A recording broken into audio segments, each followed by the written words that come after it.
I'm firstborn child, was very precocious. My sister was born when I was 3.5.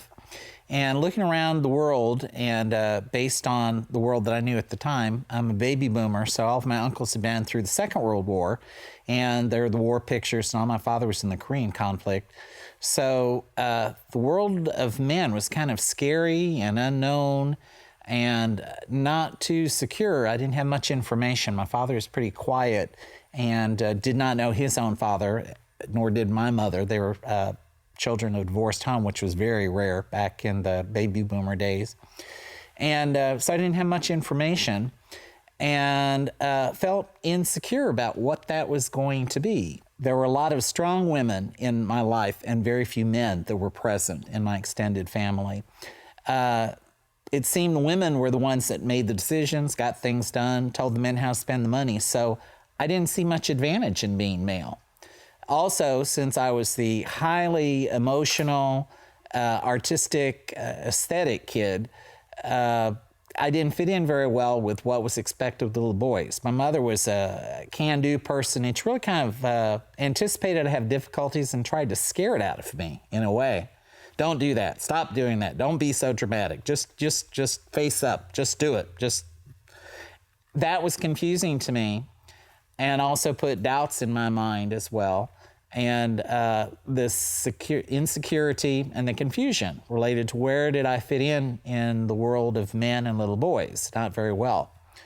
So I found refuge in being the quiet kid, the obedient kid, etc. My sister was problem child, so she got all the attention. So again, it was an unfair world. Women have the advantage, men work, get killed. Where do I fit in? Well, just do the best you can. Life went on, did well in school, high performance achiever. Came home from the first day of school devastated, in tears, because I was a failure because I had not learned to read and write. That somehow came to me. I had a mother who was also do it right or don't do it at all. So I kind of picked that up pretty easily, and then a lot of it was my own personality as well. So things rocked along. My family's pretty stable, normal, middle-class family, working hard, etc. Family values, going to church. But at 13, I went to a youth camp, and I wasn't forced. It wasn't because I had to. But I actually heard the gospel and as a good 13-year-old. So I wasn't doing anything just terrible or awful, but I understood that I needed Christ and I needed a personal relationship with him because I was separated by my sin. So it's what I knew about myself and understood. I did accept Christ at 13. 3 important things happened at 13. That was the most important. I accepted Christ. Second thing, I had a girlfriend, and she dumped me after 2 months. I was devastated. I was so hurt. And I made that vow, I'm never going to let another woman hurt me like that, not knowing the effects that would have later. The third thing that fits in was I grew up in what I affectionately refer to as the Redneck Riviera. And for those viewers who may recognize where I'm speaking of, that's Lower South. That's Alabama, Mississippi, and Florida on the Gulf Coast. Racially segregated, which was even worse. They didn't know what to do with this artistic little kid, so boys don't do art, so they put me in Spanish. We had one Mexican restaurant, so it was pretty exotic. So I decided, everybody can't do this, but I'll show you. I'm going to be the smartest one. I'll speak foreign languages, and then I'll find my place in the world. So it was the cover-up. It was the protection and with my insecurities. Things went well, did very well in school, went on, had the high school girlfriend. That was fine. But when I heard what homosexuality was, I was protected. I'm a boomer. No, I didn't want to have sex with a guy, but I knew I didn't fit. I wanted their attention. I was attracted. So there was a confusion going on, but it wasn't eroticized. It wasn't related to sexuality yet until I hit university. Went away to a large southern university, party school, and in a drunken haze, the city slicker from Memphis, my age, said, I'm gay and you are too.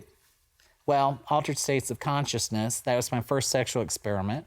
Wasn't great, confused, etc.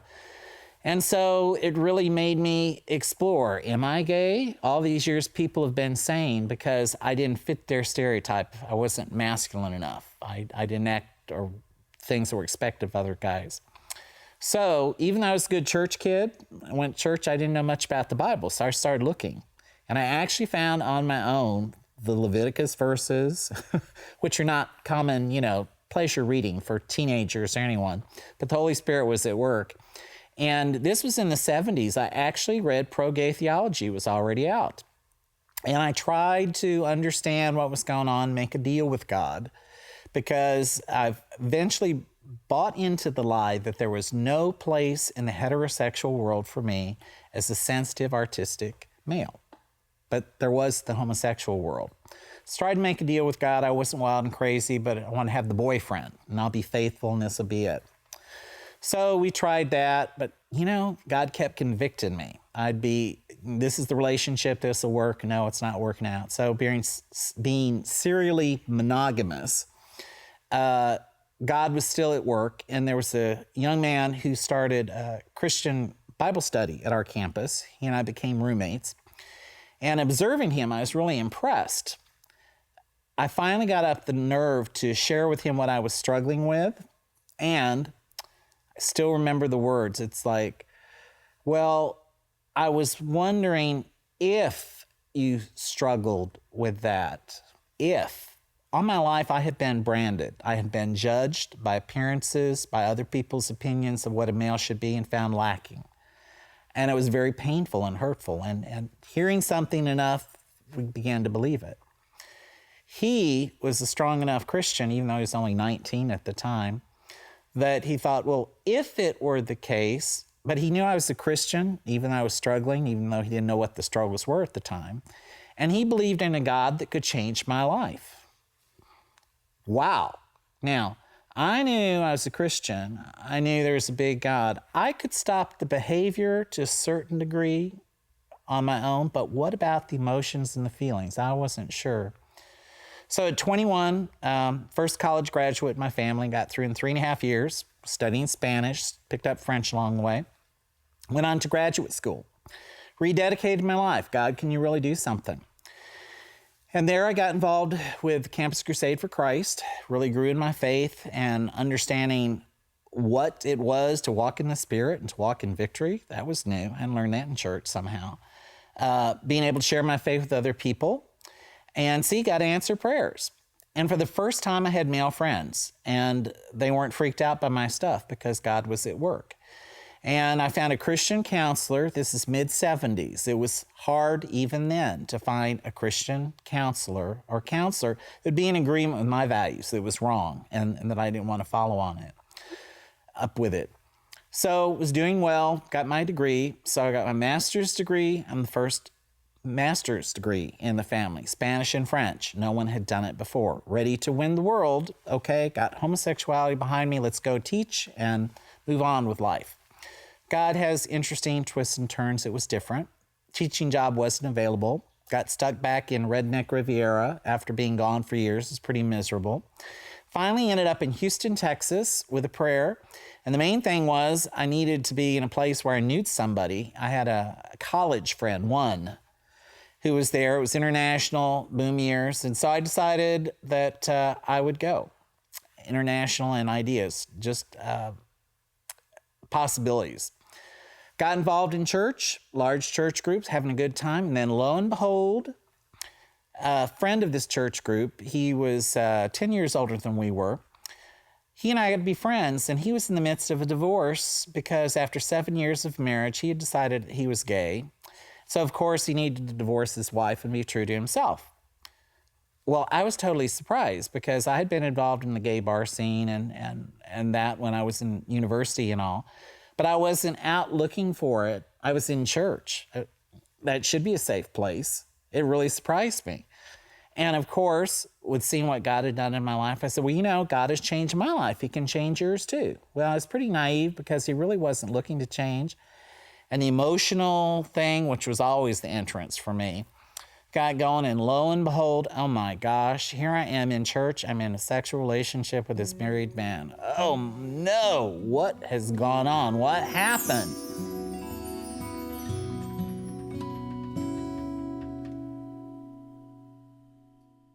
I knew God didn't mess up, and I knew it was wrong, And I would try to say, it's enough, let's stop it, enough, confess. But the ties were so strong, it was very difficult. So this went on about a year, pretty difficult. The spiritual source in our family had been from my grandmother, my father's mother. And she and I were really close. She was the safe person my family talked to about my coming out of homosexuality. The others weren't at the time. And when she passed away, when I was in the midst of this relationship, I was really considering, again, spiritual things. I knew God hadn't messed up. I knew he'd done a work in my life, but I was sliding around. And it was kind of like quietly God said, well, Michael, you say you really love me. Yes, Lord. And you say you really love David. Yes, Lord. Well, you know, as long as you're in a relationship with him, you're an idol in his life, and he's not getting any closer. In fact, you're standing in the way, and I'll have no idols. And oh, no. Okay, Lord. Yes, Lord, but it's so hard. I don't think I can do it. I don't really want to do it. And he's my best friend, and it's not just the sex. But okay, Lord, I'm trusting you. But so I knew it was over, and God made it really clear. Changed churches, by the way, tried to break off with him. He knew it was over. Had a few little skirmishes the first year, naively thinking we could be friends. Wrong. Hormones and all. It's my fault we got in trouble. But I'd made that break, and I knew that that it was over. And God was beginning to show me the deeper roots were that need that I had for affirmation and approval from people. What do I need to have to do? Am I good enough? Are my grades good enough? Am I smart enough? Am I intelligent enough? Do I dress nice enough? Am I okay? That there was a whole lot of that was in my background, and a big part of it just fed into the homosexuality. So a big thing that God was beginning to show me was the homosexuality is a symptom, but that need for approval that he wanted to meet for me, that I wouldn't be dependent on other people. So I changed churches, really got back in swing of things again, a good church, good solid teaching. And then I started hearing about these other people that had changed. And there were a few ministries around the United States. And finally I went to a conference, and I met various men and women in various stages saying, you know, Jesus Christ changed my life, and he's called me to do ministry. And I thought, well, not me, you know, two-time loser, hey, you know. Now, I was glad to share my testimony and would do that, but ministry, me? But I met a couple of other people, and they had the ideas. There were 3 of us, and we decided to do a proposal for a church to see about the need to help people who are struggling with homosexuality. It's going to be an issue in the 80s. And lo and behold, we had a vision and a hope and got started part-time. The other 2 dropped out after 2 years, and then it was just me. I went, well, Lord, it's just me now. Do you want me to still do this? So, okay, I'm going to trust you full time. And that was 26 years ago, and God has proven himself faithful through all of these years and has continued to show me that my worth and value are in him, and who he created me to be and who I am were his divine design, and not to compare myself with stereotypes with what the world says men are, because a heart turned towards the Lord, that's what he wants in a godly man. A man who's sensitive to hear from the Lord, that's what he wants. And I thought, well, yeah, that's what he's given me. And a big thing is delight yourself in the Lord, and he'll give you desires of your heart. Spanish and the languages, and I'm fluent conversationally in both of those, Spanish and French, and use them regularly. I was using them as my crutch to feel good about myself. But it wasn't by mistake that God put me there, because he showed me in one of the first trips I was out of the country that he had put me in Spanish sovereignly for his purposes. I had filled it with my ego to feel good about myself, so people would like me. His reason was to open me up by speaking the language of those people, to understand them better and to see their heart and to minister and to give me a great love for them, to be able to minister Jesus' love with whatever difficulties they were dealing with, and primarily dealing with homosexuality. So in the last 20 years, particularly the last 10, I have the joy of traveling often to Spanish-speaking world to help teach and train in programs to deal with sexual brokenness, including homosexuality, doing speaking engagements and that mentoring. And my extended family that's in all over the Latin world, Spanish-speaking world. I have friends from almost every Spanish-speaking country. I've also had the opportunity to plant seeds in French-speaking Montreal that's continuing. One of the first opportunities I had was in France in helping with Teach and Train Living Waters program in France. So with every breath that's within me, in every language, with every opportunity to share the joy that Jesus gives us when we find our identity in Him, and He gives us a purpose and a song to be able to share with the nations.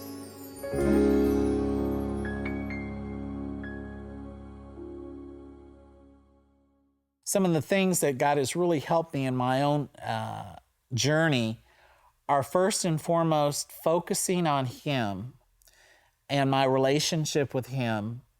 And the more that I understand His great love and care for me and His infinite wisdom in He is the God who's in control, with whom there are no accidents or surprises, and to be content with who I am as who He created me to be, and be in that content place rather than comparing with other persons or my performance on how well I do. I see developmentally that there was just this big gap and fear related about being male. Lack of identification, because my father, and he and I later reconciled, was very passive. He didn't know how to empower that sense of masculinity and okay about being male to me.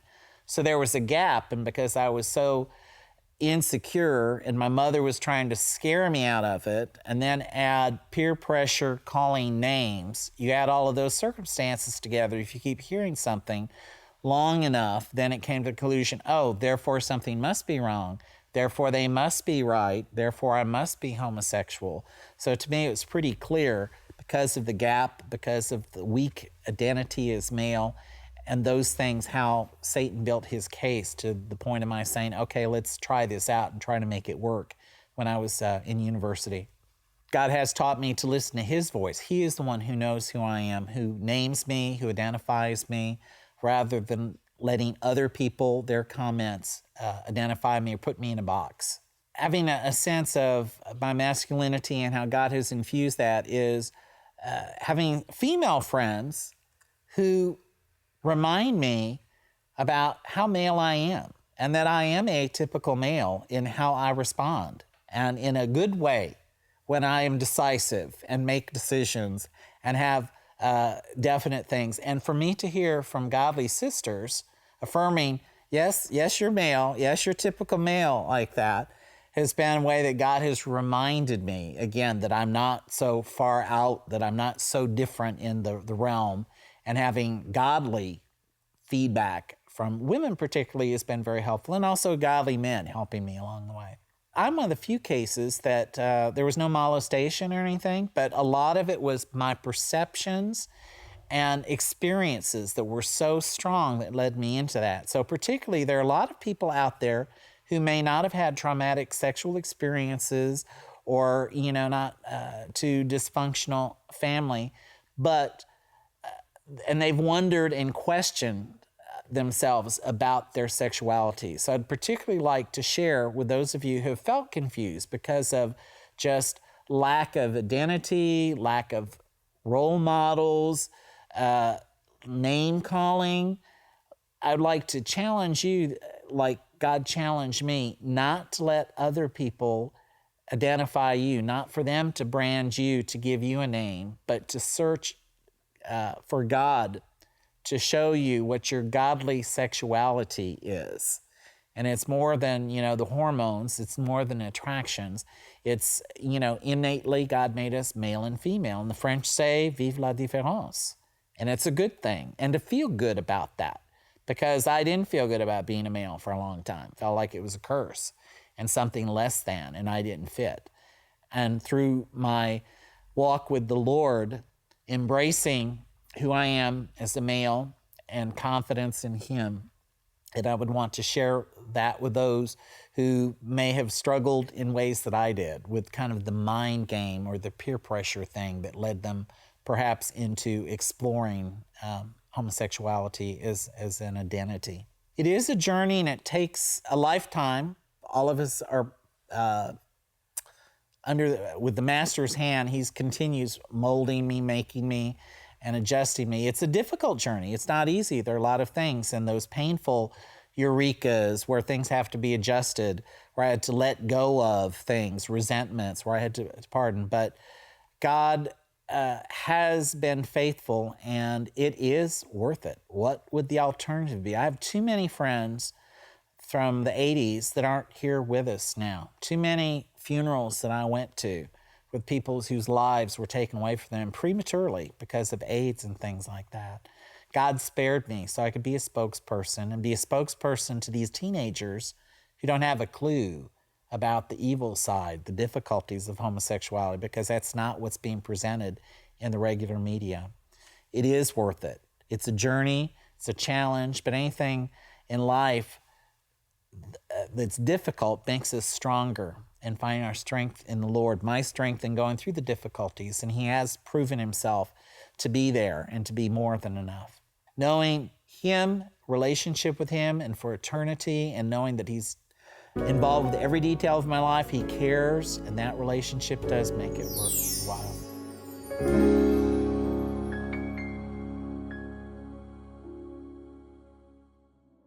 The name of our ministry is Christian Coalition for Reconciliation. That's www.ccrhouston.org.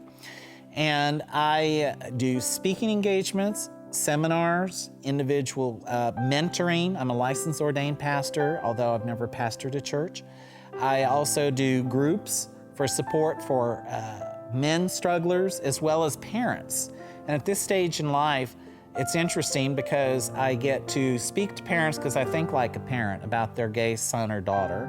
And I'm also speaking to the person struggling. If someone in a Spanish-speaking country would like me to help, I would love to do that. I'm available to come to their church, their city, to do seminars, speaking engagement, be it a one-day format, several hours, to educate the church, to educate their teenagers, to give them some ideas to break through the prejudices, fears, phobias, stereotypes that exist.